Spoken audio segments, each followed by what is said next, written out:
Pemilu terburuk sepanjang sejarah Republik adalah pemilu tahun 2024 ini. Pemilu di mana rakyat dihadapkan secara langsung dengan seorang presiden aktif. Presiden yang memiliki kewenangan full yang diatur oleh Undang-Undang Dasar 1945, mengendalikan seluruh instrumen negara, lembaga hukum, lembaga pemerintahan, dan termasuk lembaga politik. Meskipun dalam teori trias politika, presiden tidak mengendalikan lembaga yudikatif dan lembaga legislatif tentunya. Tetapi dalam prakteknya, lembaga-lembaga itu juga dikendalikan oleh presiden. Maka jangan heran kalau instrumen-instrumen pemerintah itu bekerja untuk kepentingan paslon nomor 2. Bahwa dalam pemilu, seyogianya yang bersaing adalah kontestan pemilu. Mas Anies melawan Mas Ganjar dan melawan Pak Prabowo. Tetapi pemilu tahun 2024 ini, yang bersaing adalah Mas Anies, Mas Ganjar melawan Pak Jokowi. Karena itu kita cemas, kita khawatir, dan tentu saja kita melakukan perlawanan. Kita cemas dan khawatir bukan karena elektabilitas Pak Prabowo yang tinggi melalui rekayasa survei atau survei bohong-bohongan itu, yang menempatkan Prabowo Gibran sebagai nominator dalam survei.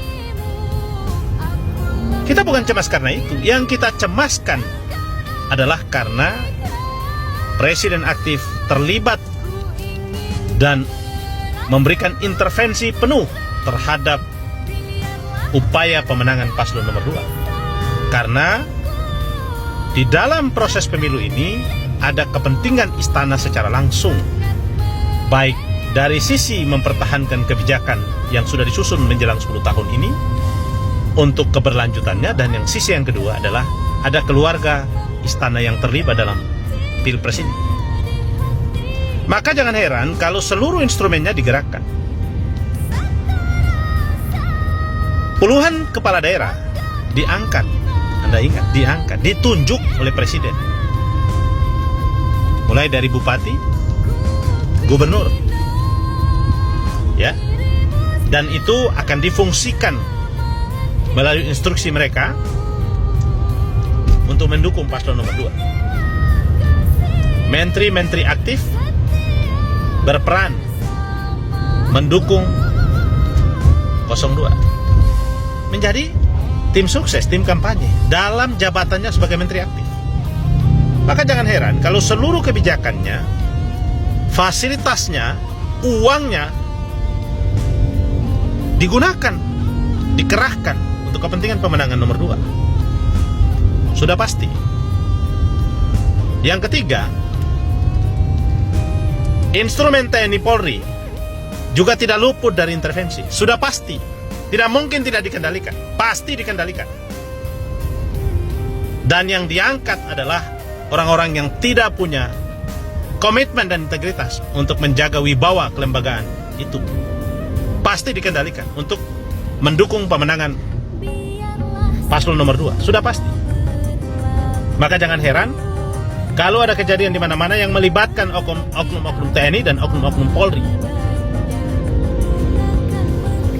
Yang ketiga, instrumen lembaga hukum difungsikan untuk menekan tokoh-tokoh masyarakat, tokoh-tokoh agama, tokoh-tokoh politik yang punya pengaruh dan punya wibawa dan punya fasilitas, yang berkomitmen mendukung paslon nomor 1. Semuanya dilumpuhkan dengan cara diberi uang, disuap, kemudian diajak pindah.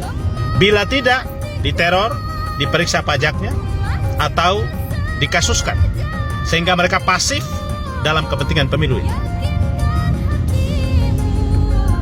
Kasus pemecatan Ketua PWNU Jawa Timur, seorang kiai yang berwibawa. Itu adalah potret dari cerita tentang apa yang saya gambarkan ini. Kasus seorang donasi Pak Anies yang ada di Jawa Barat yang menyumbangkan 100 mobil kemudian diperiksa pajak dan seterusnya.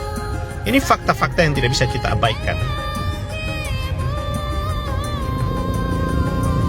Maka jangan heran kalau kemudian pemilu ini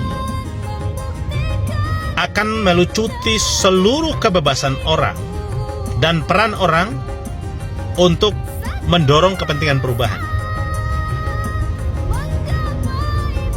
Kita tidak bisa diam menonton ini semua. Karena bila kita diamkan ini semua, maka